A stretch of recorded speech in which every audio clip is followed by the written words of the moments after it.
d'espèces différentes peuplent la planète.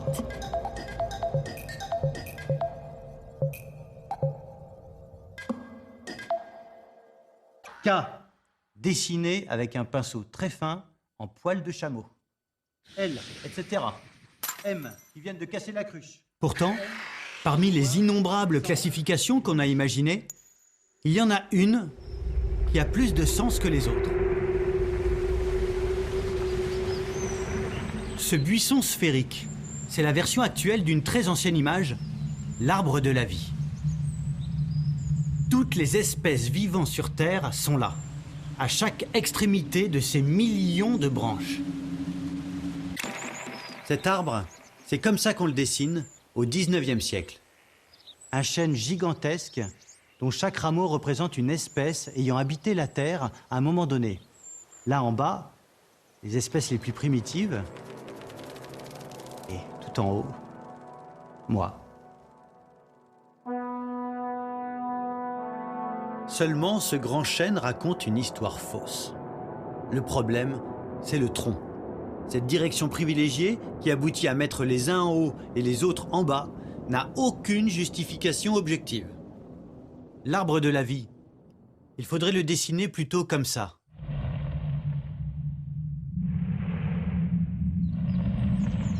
Un buisson sphérique, sans tronc aucun, qui ne pousse pas vers le haut, mais dans tous les sens. À la place d'un chêne, on se retrouve avec un buisson taillé en boule. Voyons ça de plus près. Les branches qui s'arrêtent en chemin représentent les espèces disparues. Ici, l'iguanodon. Là, le diplodocus.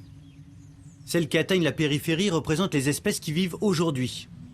Ici, la truite saumonée.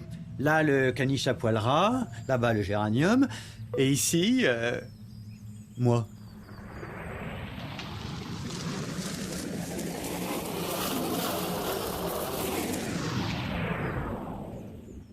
Voilà. Au lieu de trôner comme autrefois au sommet de l'arbre du vivant, je me retrouve au bout d'une branche banale, comme une vulgaire crevette. C'est légèrement embarrassant, mais tout ça parce que les scientifiques, depuis un siècle ou deux, se sont mis en tête de me traiter comme une espèce ordinaire. Bon, maintenant, la bonne nouvelle, c'est qu'en reculant vers le centre de l'arbre, je vais découvrir toute une série d'embranchements qui me relient à toutes les espèces vivant sur Terre. Si on remonte dans cet arbre généalogique, on rencontre d'abord les branches éteintes des hommes préhistoriques. Puis celles qui mènent vers mes plus proches cousins vivants, le chimpanzé et le bonobo. Tous les trois, nous avons un ancêtre commun qui vivait en Afrique, il n'y a pas loin de 6 millions d'années. Notre arrière-grand-père à la 250 millième génération. Puis, en remontant encore d'1 million d'années, on rejoint la branche qui mène vers le gorille des montagnes. Puis, nettement plus haut, celle de l'orang-outan. Ce cousinage n'est pas évident au premier coup d'œil, mais l'étude des embryons permet de s'en faire une meilleure idée. Plus on recule dans l'embryogénèse, plus les différences entre moi et mes cousins du monde animal s'estompent. Tiens, par exemple, allons à l'embranchement suivant, celui des hominoïdes, là où je rejoins une dizaine d'espèces de gibbons.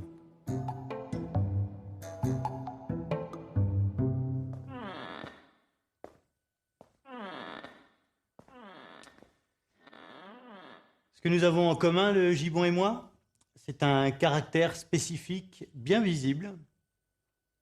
C'est l'absence totale de queue. Je suis un hominoïde parce que je n'ai pas de queue. Ou plutôt parce que je n'en ai plus. Enfin, vous m'auriez connu quand j'étais jeune, c'était une autre histoire. Là, c'est moi à 41 jours. Et là, en bas, c'est bel et bien une queue. Sauf que pendant la 7e semaine, les vertèbres qui la composent s'atrophient et se soudent pour donner naissance à un coccyx, comme chez le gibbon. Aux environs de moins 25 millions d'années, la branche des hominoïdes, la mienne, rejoint une autre branche bien plus fournie, celle des 82 espèces de singes qui possèdent une queue, babouins, macaques, etc. Tous ensemble, nous formons la superfamille des cathariniens. Je suis un catharinien, comme le mangabé à joues grises, à cause de mes narines.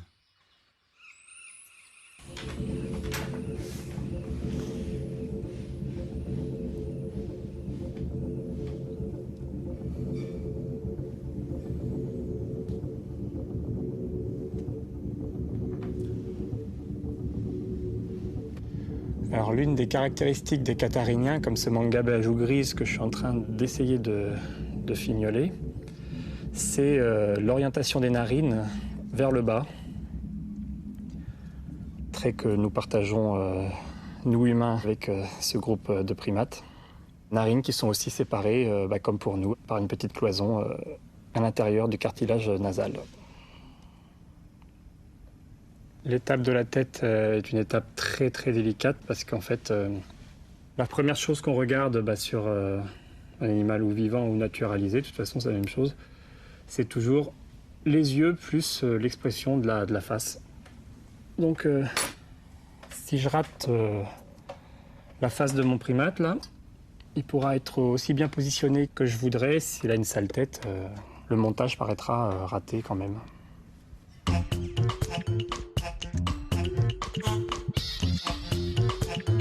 Pour compléter la photo de famille et découvrir mes prochains cousins, il faut explorer tous les continents et se munir d'un vocabulaire hyper spécialisé. Bon, vous n'êtes pas obligé de tout retenir.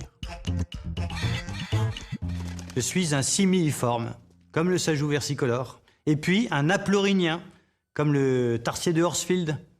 Chacun des yeux de ce drôle de cousin est aussi gros que son cerveau. Du coup, sa vision nocturne est excellente. Conversation par contre. Et puis comme le lémurien laineux, comme le propithèque, je fais partie de la grande famille des primates. 188 espèces différentes au dernier recensement.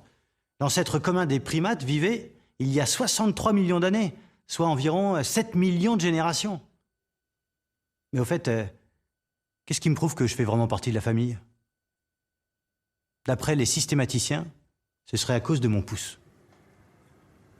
Le pouce opposable, qui est le premier doigt s'écartant de la main et permettant une préhension d'une branche ou d'un objet, ce pouce opposable est un trait que nous partageons avec les gorilles, ici présents, les chimpanzés, les babouins, les lémurs, les tarsiers.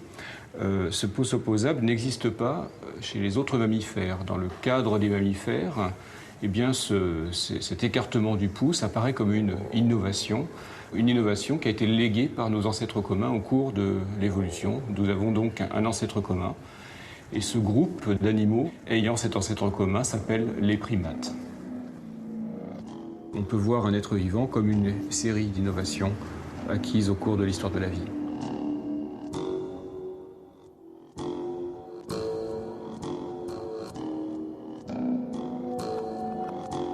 Cette notion d'innovation partagée, c'est la clé qui permet de constituer des groupes et ainsi de classer le monde vivant.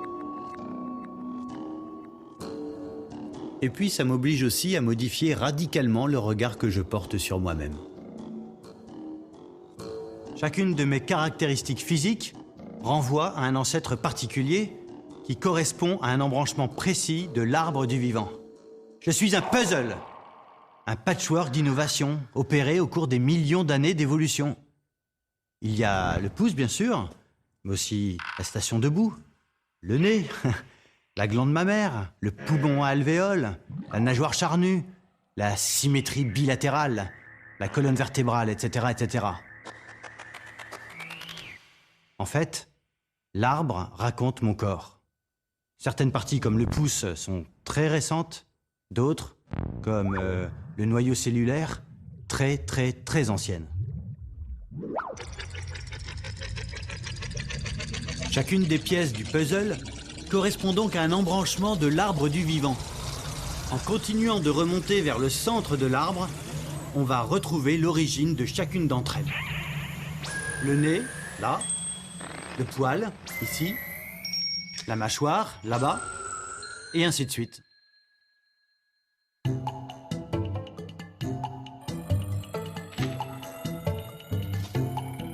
Après les primates, on rencontre les lapins et les autres familles de rongeurs. Le groupe suivant, c'est un peu l'auberge espagnole. On y trouve en vrac le lion, le cheval, la baleine et la gerboise, le rhinocéros, l'oreillard vulgaire et la taupe des jardins. Et puis on arrive à un nœud bien plus exotique, celui des terriens. T-H-E-R-I-E-N. Notre ancêtre commun, au kangourou et à moi, nous a légué plusieurs choses. Attendez, je vais vous montrer. Il nous a légué une glande mammaire munie d'un téton. C'est assez décoratif. Mais il nous a légué aussi quelque chose de vraiment très pratique. Ça, des omoplates mobiles.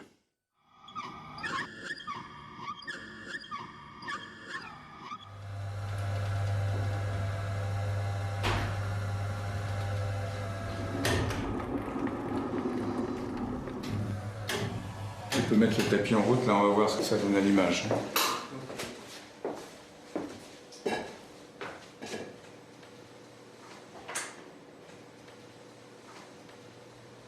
C'est bon, là, on peut envoyer.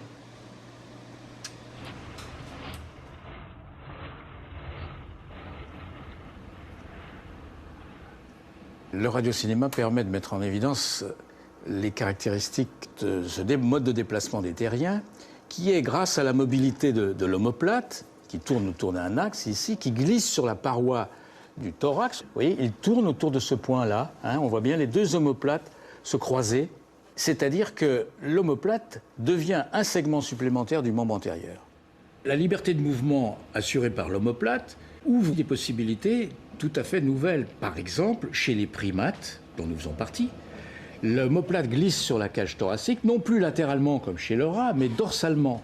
Et ceci permet un mouvement latéral de l'ensemble du membre qui assure à ces animaux la capacité de se suspendre aux arbres, de grimper aux arbres et par conséquent d'exploiter tout un milieu qui est le milieu des forêts.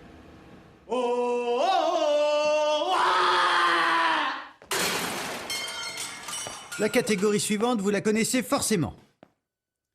Je vous laisse deviner. Je suis un vivipare, muni de poils, de mamelles et d'oreilles à pavillon externe. Je suis homéotherme, c'est-à-dire que mon organisme me permet de maintenir une température interne constante. Je suis... Non. Allez, un petit effort. Bah, je suis un mammifère, évidemment. Un mammifère, comme l'ornithorynque.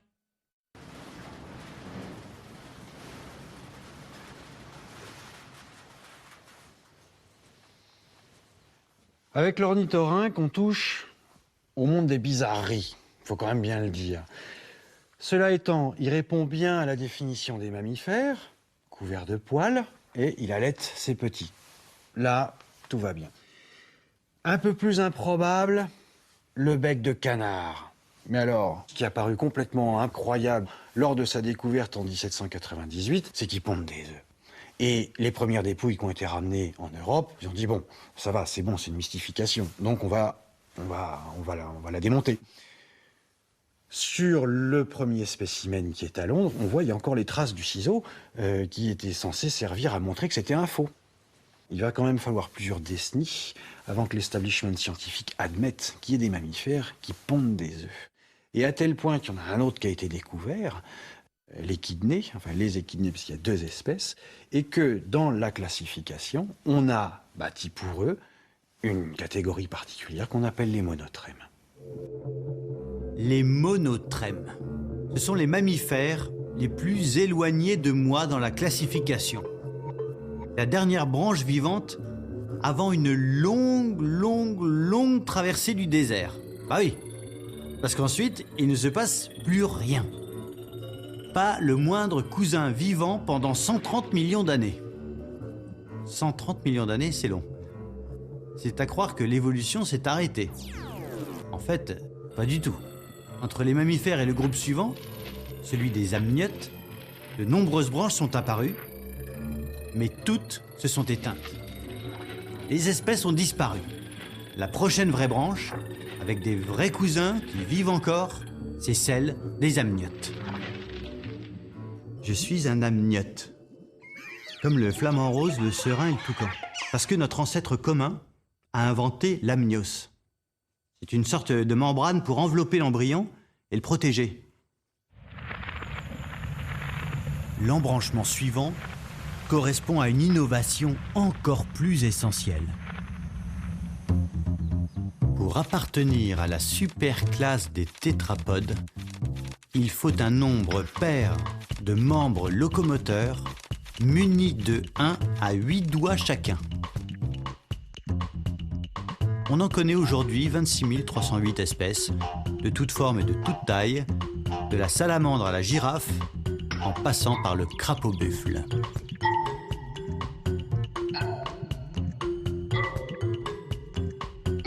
Je suis aussi un tétrapode, comme cette grenouille africaine, qui n'a pas encore de nom puisqu'on vient juste de la découvrir. À une nouvelle espèce. En attendant qu'on lui choisisse un petit nom, continuons. Nous voilà arrivés aux environs de moins 420 millions d'années. Bien avant les tétrapodes et bien avant que notre ancêtre commun ne soit sorti des eaux. C'est pourtant à cette époque reculée qu'est survenue l'innovation qui a rendu possible la vie terrestre.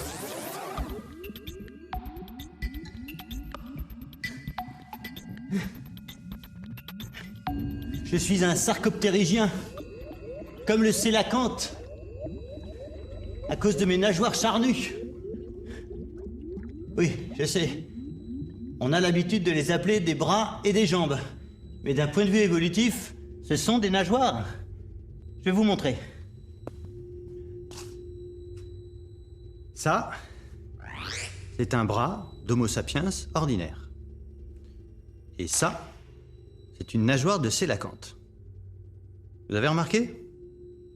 Elle se rattache au reste du squelette par un os unique.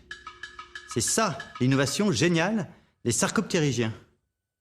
Cet os unique, qui éloigne du corps les rayons de la nageoire, va permettre à cette dernière d'évoluer vers toutes sortes de formes et de fonctions nouvelles. Marcher d'abord, et donc sortir de l'eau, mais aussi grimper aux arbres, et même voler.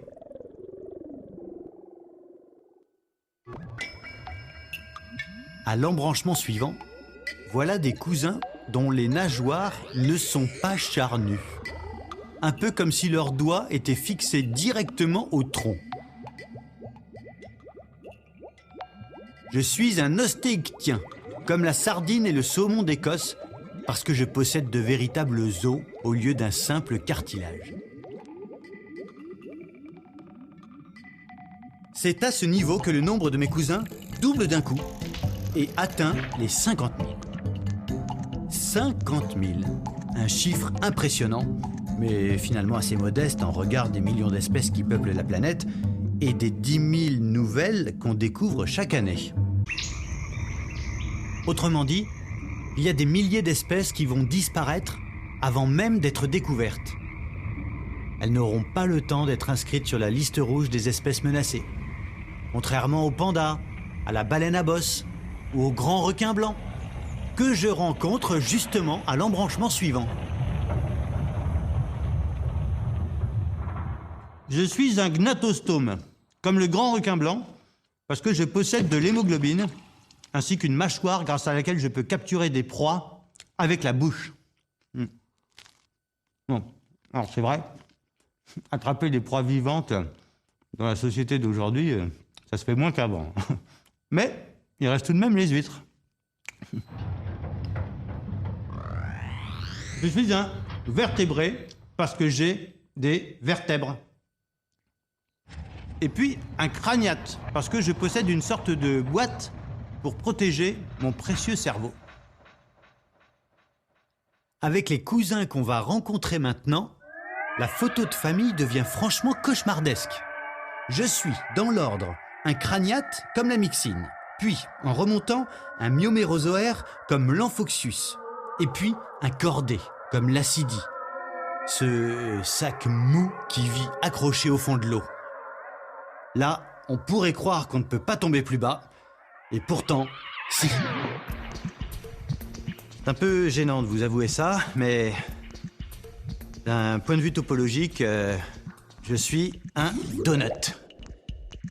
Un orifice en haut, un orifice en bas et un conduit qui relie les deux.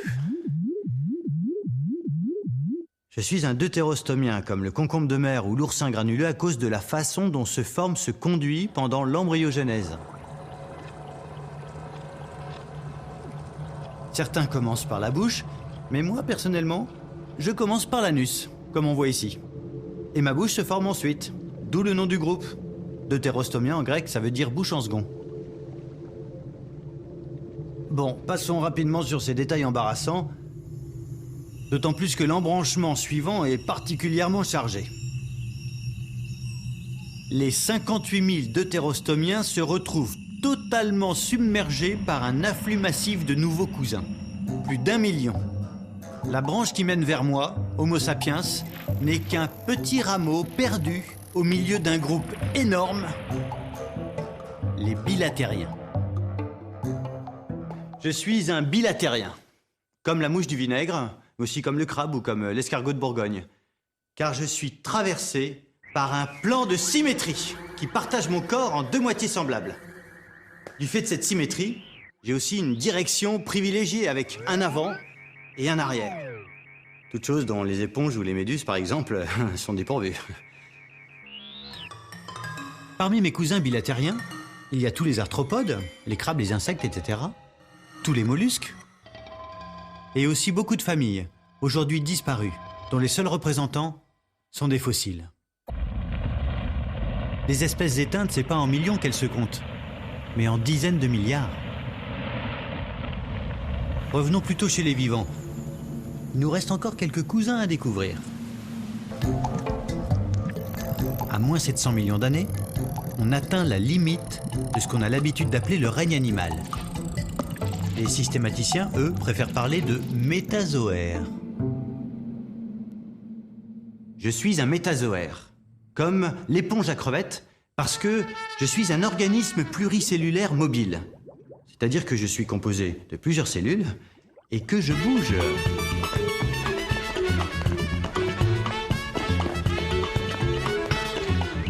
Tout de suite après, voilà des cousins beaucoup moins agités qu'on a pris l'habitude de regrouper sous le terme de végétaux.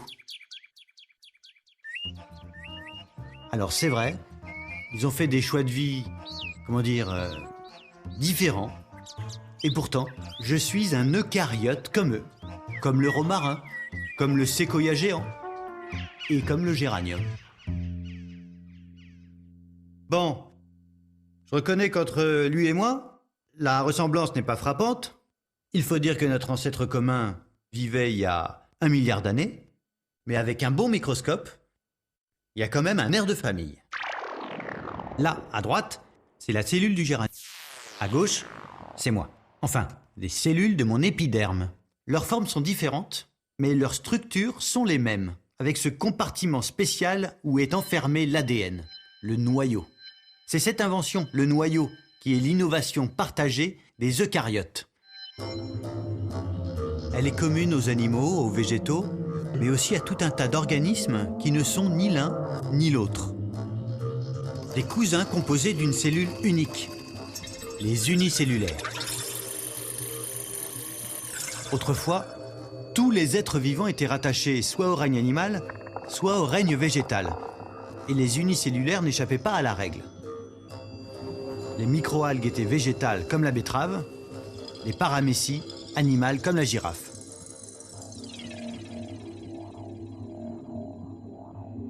Aujourd'hui, on pense que les unicellulaires ne sont ni l'un ni l'autre.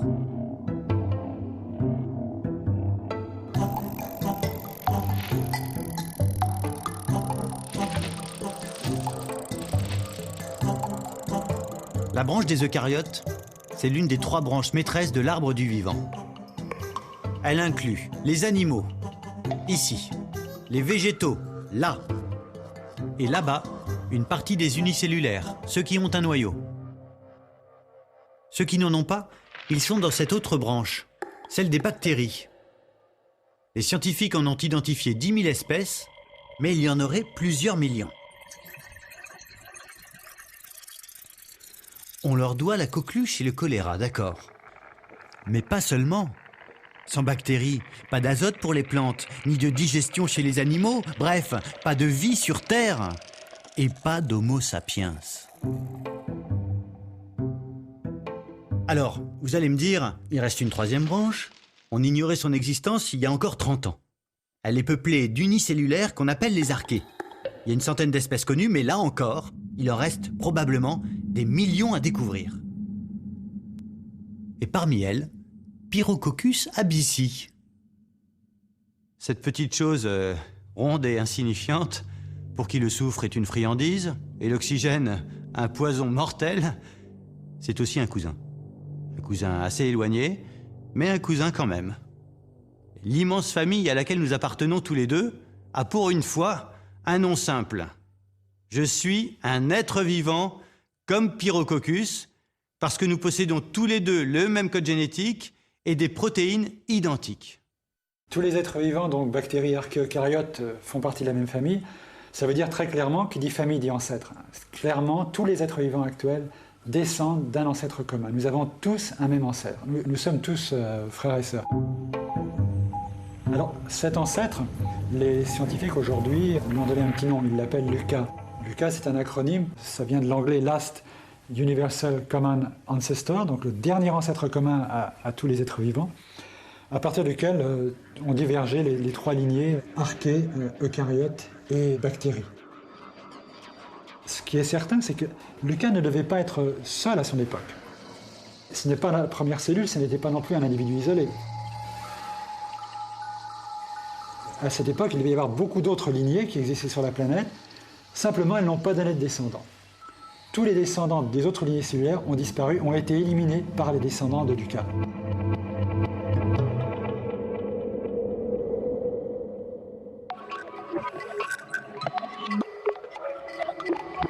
Que de chemin parcouru entre ces choses microscopiques-là et moi. Faut reconnaître que la nature a fait un boulot extraordinaire. Bon, ça lui a quand même pris 3,5 milliards d'années, mais le résultat est là.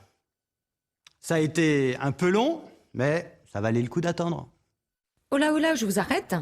En termes d'évolution, moi, Pyrococcus, je suis aussi éloigné de LUCA qu'Homo sapiens. Il a fallu exactement le même temps pour arriver à nos deux formes de vie. Moi aussi, je pourrais dire, que de chemin parcouru entre ce gros machin polluant et tarabiscoté, là, à gauche, et moi, Pyrococcus. Il se plaint dès que la température monte au-dessus de 40. Son taux de reproduction est ridicule. Et il ne parvient à se nourrir qu'en avalant d'autres créatures vivantes. Bref, disons-le, la survie provisoire de cette drôle d'espèce est une véritable énigme de la nature. Les bactéries sont tout à fait fascinantes parce qu'elles nous apprennent un petit peu l'humilité. En général, on a tendance à penser que les bactéries sont des organismes simples, primitifs, et nous sommes, nous, les eucaryotes, mais encore plus l'espèce humaine, tellement plus complexe, évoluée qu'une bactérie. Alors c'est vrai qu'en termes de complexité, si on pense au cerveau humain avec ses neurones, là on est beaucoup plus complexe qu'une bactérie. Mais est-ce que cela veut dire qu'on est plus évolué? C'est pas sûr. Moi, j'aime bien comparer les bactéries à des micro-ordinateurs très récents et les eucaryotes, les hommes, à des gros ordinateurs des années 50-60 qui étaient beaucoup plus gros, peut-être plus complexes, mais qui en fait étaient moins performants. C'est un peu caricatural, mais je pense que ça vaut la peine de réfléchir un petit peu en ces termes. Il ne faut pas raisonner en termes d'organismes plus ou moins évolués, mais en termes d'organismes effectivement plus ou moins complexes, mais surtout avec des stratégies de vie différentes. Je ne serai donc pas l'aboutissement de l'évolution. Bon. Mais alors, qu'est-ce que j'ai de spécial, moi, Homo sapiens? L'âme, le langage? Le rire? L'homme, ça consisterait à mettre en évidence la capacité d'avoir un langage articulé, une conscience de soi et du monde, quelques traits anatomiques dans les sutures du crâne. On a un génome qui fait qu'on est plus proche des chimpanzés que deux espèces de drosophiles le sont les unes des autres. Donc bon, c'est clair que c'est pas la séquence de nos gènes qui fait que l'homme est différent des autres espèces sur Terre. L'homme, donc, maintenant, depuis Copernic, puis Darwin, puis les derniers résultats de la science, on sait très bien que c'est simplement une toute petite branche qui est arrivée là, un jour un peu par hasard, hein, au cours de l'évolution, si je puis dire. L'histoire aurait pu être tout à fait différente. Il n'empêche que c'est quand même lui qui peut la raconter, cette histoire. Et ça, ça le démarque complètement du reste des autres êtres vivants. L'homme est vraiment zoologique. Il naît, il meurt, il se reproduit, comme la baleine et le surmulot. C'est à peu près tout ce qu'il sait faire. L'homme serait un roseau pensant. Disons plutôt un roseau pensif, ou même songeur. Disons un salsifis songeur. Car la pensée paraît tout de même plus dense que les produits de la cervelle humaine, et le roseau est plus racé que l'homme.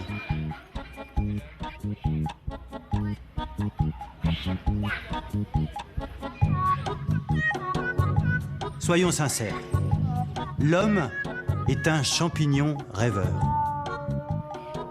Un concombre qui a des visions. Un salsifis qui souffre de marotte.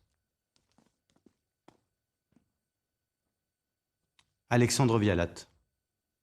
Je pense qu'on doit quand même réaliser à quel point on a une chance inouïe d'exister et d'en avoir conscience. Parce que finalement, être une archée, une bactérie ou même une plante ou autre, c'est bien beau, mais on ne le sait pas. C'est quand même un petit peu dommage. C'est une chance incroyable quand on y réfléchit d'être en vie. Si le spermatozoïde d'à côté avait gagné, bon, vous ne seriez pas en vie. Et puis on peut faire ça à chaque génération pour remonter au poisson, pour remonter à Lucas. Enfin, le fait que nous, individus X ou Y, soyons en vie, c'est une chance incroyable. On devrait y penser plus souvent et essayer d'en profiter. Ça vous va, ça ?